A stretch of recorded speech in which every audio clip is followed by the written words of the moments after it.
What's going on, guys, and welcome back to another episode of Club and Country. This is episode number 15, and we start today's episode off by officially ending the season. Of course, in the last episode, we won on the final day against Barcelona B to win the Segunda Division. So Liga Adelante was won by us last year. We also won Manager of the Year, and it was no surprise to see the board say, well done for your performances. We want you to stay as Racing Santander manager and do what you can in La Liga. So, of course, we will be staying here in La Liga, and I'm absolutely delighted to see how we'll do in Spain's top division. We also got to see, as we now start the season off, that Marin Schwarzer, our youth player, is ready to be promoted if we so wish. We also saw 4 players come in on pre-contracts and also a player left on a free transfer as well. And we also got to see our transfer budget, and that budget is £250,000 and the wage budget is £1,250.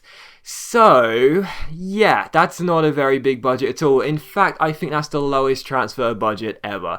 I don't know if anyone has ever seen a lower transfer budget than that. If you have, then please let me know in the comments. Bonus points for pictures.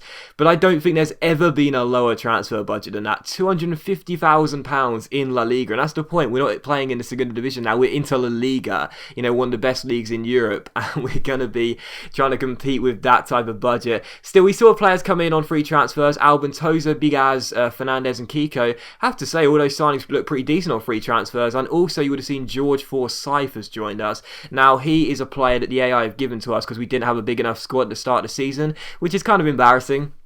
But he's a Peruvian goalkeeper, which means we can't use him. So he'll stay in our reserves. We put him on the loan list, and hopefully a club will take him. But yeah, the squad, as you can see, that's what we're working with right at the beginning.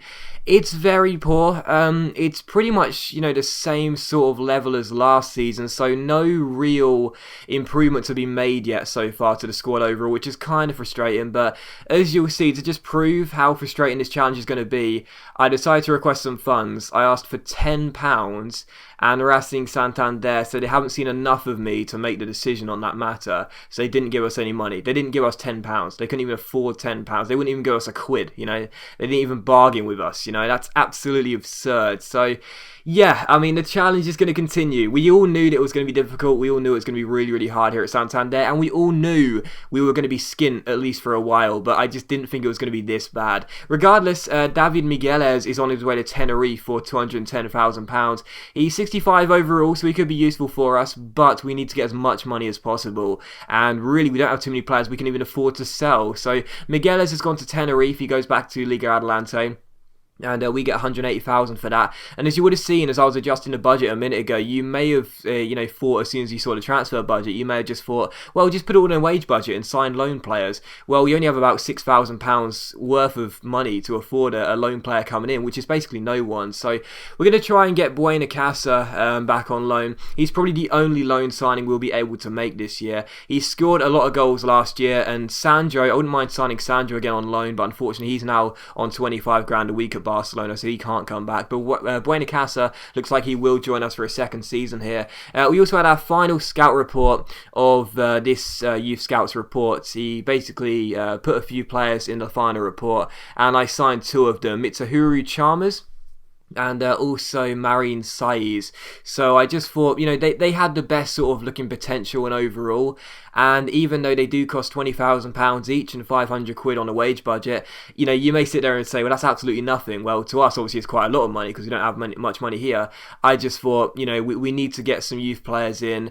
And this is probably all we can do anyway. Sign youth players, sell on the Deadwood players. And that's the only way we can really make a constant flow of money. Otherwise, we're just going to be selling players, loaning players in, and just always not having enough players in the squad. But Buena Casa has indeed joined us here at El Sardinero for a second season. He's come in, it'll cost us £7 grand a week, and he scored a lot of goals last year, so, we'll be hoping that he can do the same here in the Liga, and we'll have to wait and see what happens. And we then have our first pre-season friendly against Hannover 96 here, as you can see by my lineup. Pretty poor, but that's probably the first 11 I'll be running with for the rest of the season, and for the whole season here in La Liga. But surprisingly enough, in the first pre-season friendly, we did actually get ourselves a draw, 2-2. Kiko scored, and I'm not sure who scored our equaliser. I think it might be Moreno.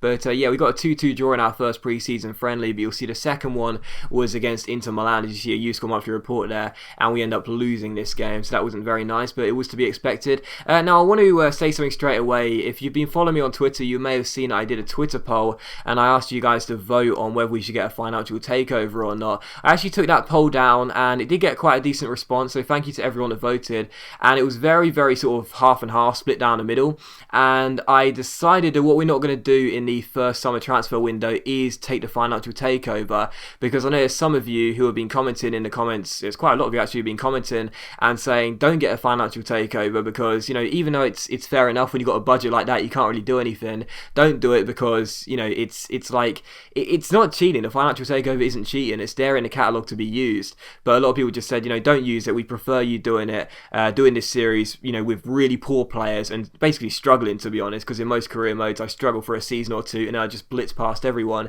This is more of a challenge and more of a struggle. So yeah, we won't do this financial takeover, at least not in the first summer transfer window. I would like you guys to comment though and tell me what your opinions are on the financial takeover and whether you'd like to see me do it at some stage during the series. So maybe next season, or maybe in January, maybe in 2 years time, maybe if we ever get into the Europa League or something. I don't know. Let me know in the comments what your thoughts are on the financial takeover, because I do want you to keep in mind that if we don't ever use it, we'll never be able to sign any good young players, and then the point of the series will basically be over. You know, the point of the series is to develop young talents for club and country. The clue's in the name. But yeah, there you go. So let me know your thoughts in the comments, please. I really do need them because I do want to do what you guys prefer.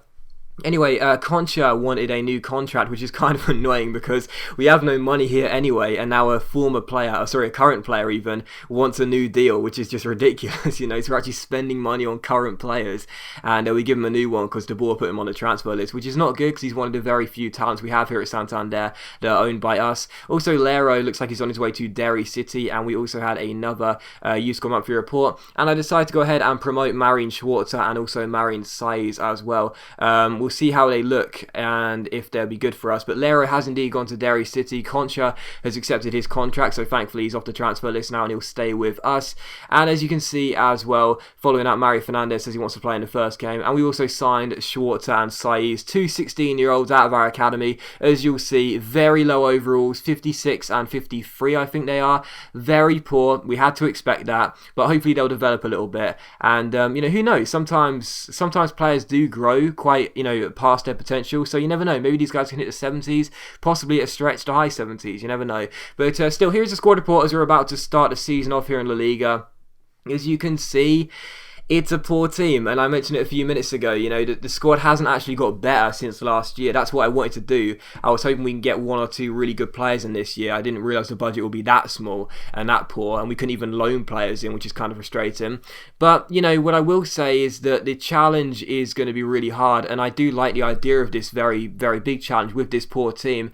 And I will say as well, there are some 70 players here, you know, low 70s, obviously 70 and 71. There are some 70s here, which is good, so that's improvement. I mean, that's, you know, last year we didn't have any players in the 70s. Now we got three, I think. We got Big Ass, Albin Toza, and I think we got one more as well.